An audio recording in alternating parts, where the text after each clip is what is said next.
میں رہتا ہو تو اسے اس ملک کی محبت ضروری ہے اور اسی ملک کی عزت ضروری ہے. اور الحمدللہ اس میں کافی نوجوان آئے جس میں ہندو بھائی بھی تھے، کرسچن بھائی بھی تھے، مسلم اینڈ نان مسلم سب مل کر ماشاءاللہ یہ لیگل اویئرنیس میں حاضر رہے. اور ہمارے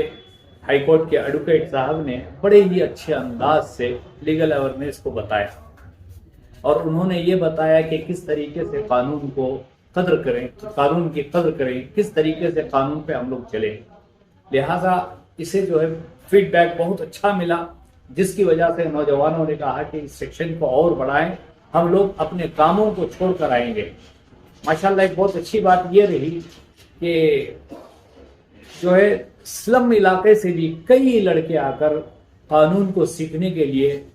لیگل اویئرنیس کے لیے حاضر ہوئے اور نوجوانوں نے فیڈ بیک میں کہا کہ ہم لوگ بھی آپ کے ساتھ رہیں گے اور ہمیں ہندوستان کے قانون کو اچھے طریقے سے سیکھنا ہے. لہٰذا میں گزارش کروں گا ہر جگہ جتنے بھی این جی اوز ہیں اور جتنے مساجد و مدارس ہیں کہ آپ بھی اپنے اپنے علاقوں میں، اپنے اپنے آفسوں میں لیگل اویئرنیس کریں. ہماری یہ ذمہ داری ہے کہ ہم لوگوں تک جو ہے بیسک لیگل انفارمیشن کو پہنچائیں، اور جس طرح سے ان آرگنائزرز نے ایک نوجوان طبقے کو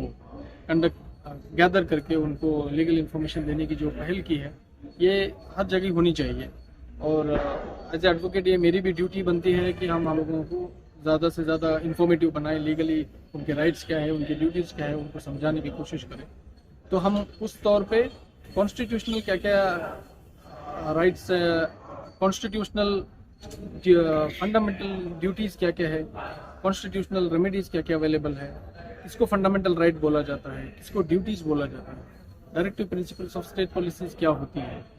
اس طرح سے آئی پی سی کیا ہے، سی آر پی سی کیا ہے، کبھی کسی پولیس اسٹیشن میں ایف آئی آر ہوتی ہے تو آپ کو کیا کیا کرنا چاہیے، ایز اے ایکیوزڈ آپ کو رائٹس کیا کیا اویلیبل ہیں. ان بیسک چیزوں کو ہم نے سمجھانے کی کوشش کی.